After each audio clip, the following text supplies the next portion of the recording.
Sir Vertigo here. This is my Game Master video for Ustalav. If you're seeing this video first, this will only include plot hooks and interesting locations in Ustalav, and ways to use them in game.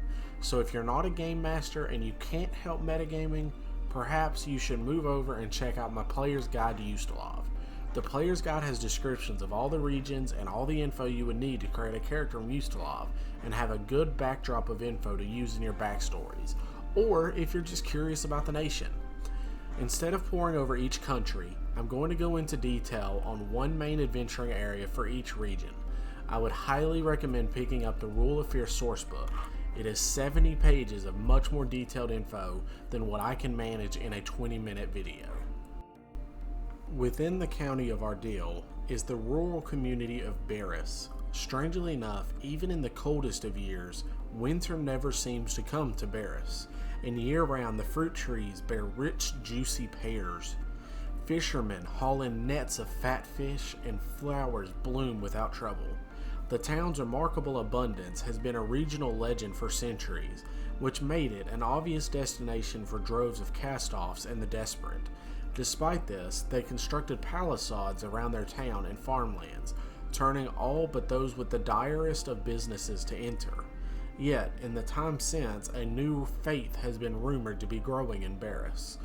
Worship of Mother Sigil, a recently awakened earth goddess, supposedly responsible for the town's strange bounty.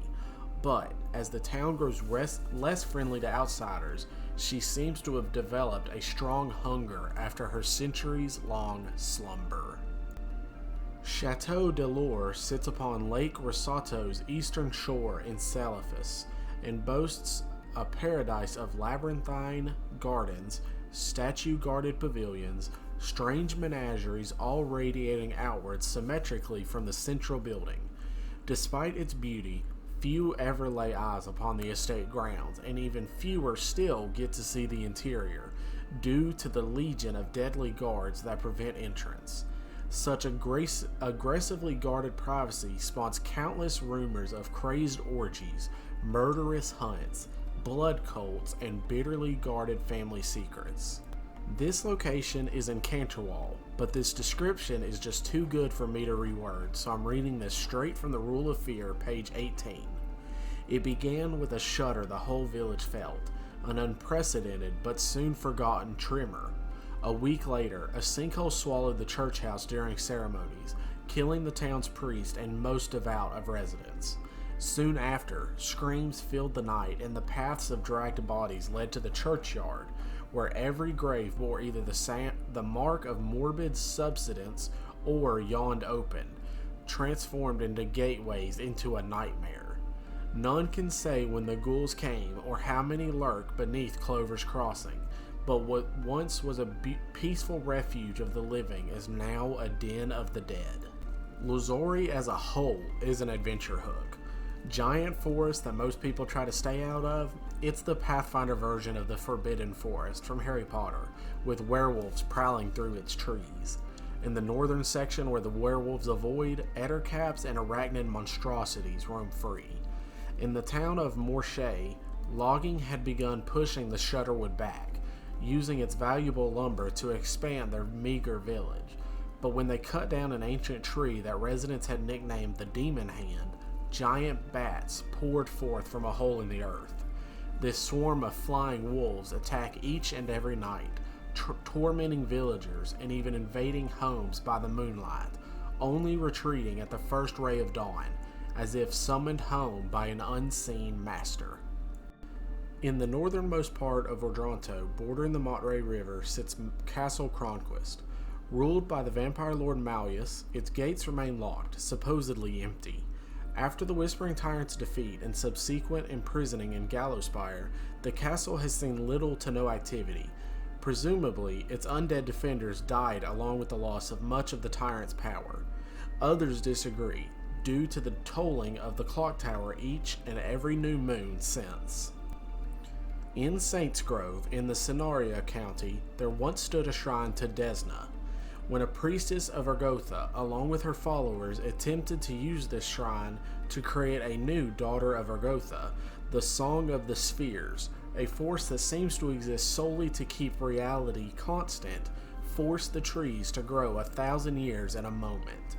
As the grove exploded in size, the trees trapped these followers and the half-transformed horror in a prison of gnarled bark, destined to remain trapped for all time. Castle Panatha sits near the summit of Mount Rectazad in Ulcazar. The main reason this is a notable location is for the simple fact that the entire castle seems to have been picked up and placed, foundation and walls intact, atop the mountain only 30 years ago. Who knows what manners of mystery could be found inside its walls. Castle Corvichore, a massive palace in Varno, was once the regal and affluent home to the Tyrek family, but now its windows are dark and its doors are locked. Rumors speak of mysterious lights at the castle, shadowy figures slipping between its crenulations, and gates opening to admit black coaches through the night in the days before the Tyrek family abandoned the castle, and Ustalav as a whole for other nations.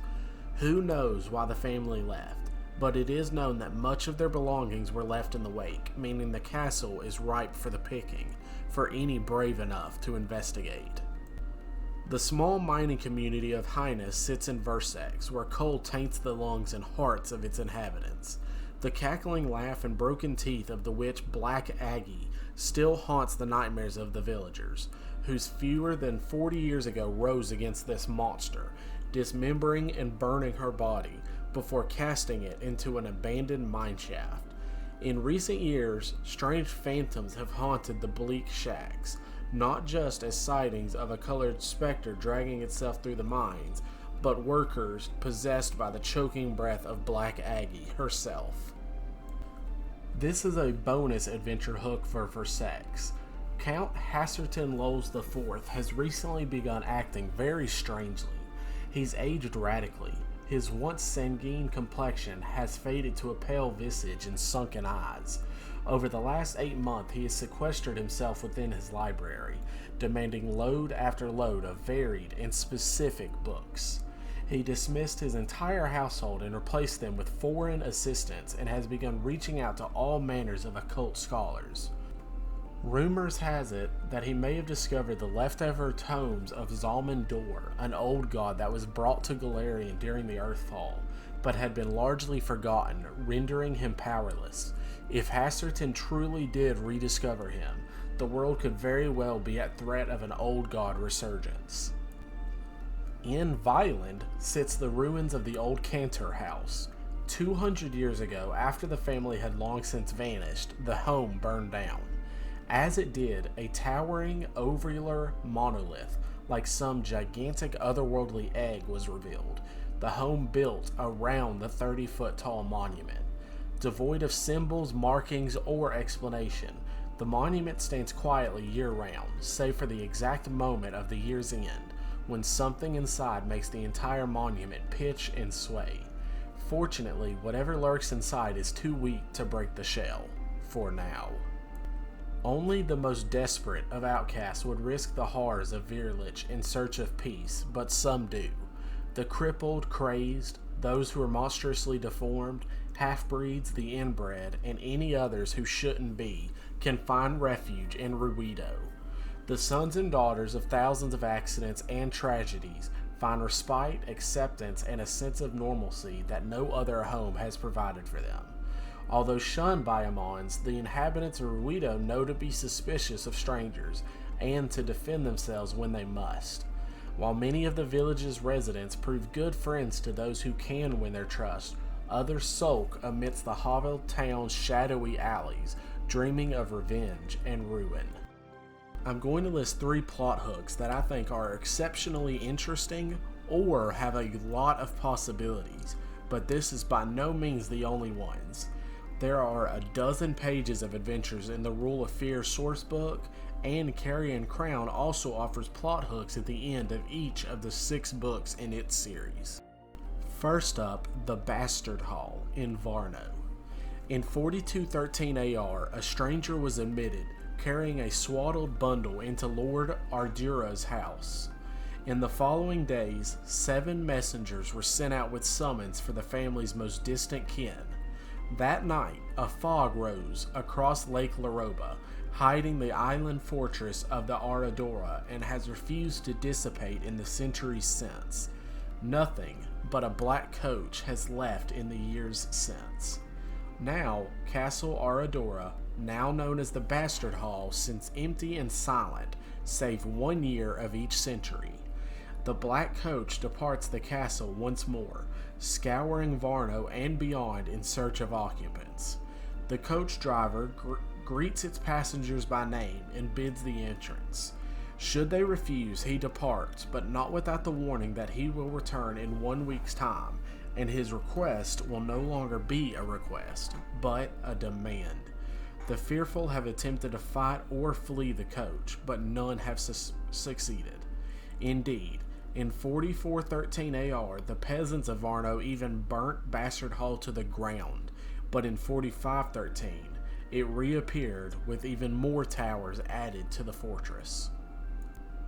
Peasants attempted to destroy the bridge that connected the island to the mainland, but even as its rocks tumbled into the sea below, a spectral bridge took its place, making sure that the island could never be blocked from the mainland. If all of this wasn't interesting enough, when arcanists and clerics probed the island fortress, searching to unravel its mysteries, they instead discover a mighty holy veil surrounding the entire island, as if the island was some form of divine prison. Next is Siknavir's lair. In the mountains of Virlich sits a deep and dark cave. Inside this cave sits a great umbral dragon by the name of Siknavir. But unlike most dragons, this is not the first Siknavir, nor the second. This is Siknavir the Sixth. Siknavir is a title passed down by the umbral dragon that slays his predecessor, leading to each subsequent generation to become ever stronger. When Siknavir the Sixth slew the Fifth, his own mother, he threw her body into the shafts that descend into the Darklands at the deepest parts of his cave. For more than a century, he has basked in the collected wealth, lore, and slaves that centuries of dragons have cultivated. Yet, now his mother has returned, having spent a century healing and brooding in anger in the Darklands. Maddened by the Darklands' influence, she no longer seeks to merely win back the title of Siknavir. No, now her sights are set to Virlich and beyond, intent on transforming the realm into eternal night. You have a dragon versus dragon war brewing, with the entire world at stake. This is an awesome adventure hook, and I plan to play this one day.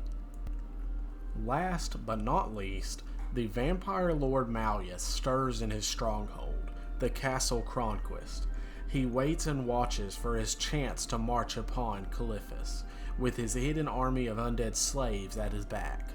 While there's not a ton of pre-made info on this one, it is so open as to have a great many options for a campaign to form around this hook.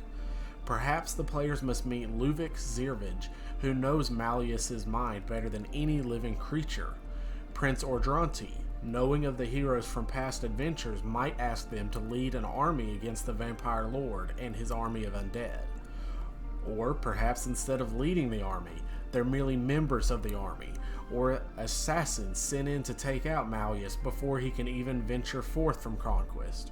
Perhaps they need to locate weapons that will banish Malleus and his horde forever, leaving Ustalav safe from his threat forevermore. Whatever you choose to do with these, they're great plot hooks. Ustalav is a spooky paradise of a nation, and if you're a fan of Ravenloft from Dungeons & Dragons, or just a big Halloween fan, Ustalav is a great location for any kind of horror campaign, from a simple one-shot to a year-long campaign.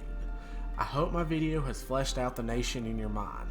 I sure learned a lot reading this, and I hope I could distill it to the basics for you. Leave me a comment if I've inspired you, and let me know if you have any good adventures planned here now. I would love to see that I've helped someone create an awesome campaign for their players. I've created a Discord that I would love for you to join, which will be in the video description. Feel free to join me in lore chats, and I'll always turn to my Discord for video requests first, so stop by and check it out. Thank you, everybody. I really hope you all have a great weekend. This is Sir Vertigo, and I'll see you next week.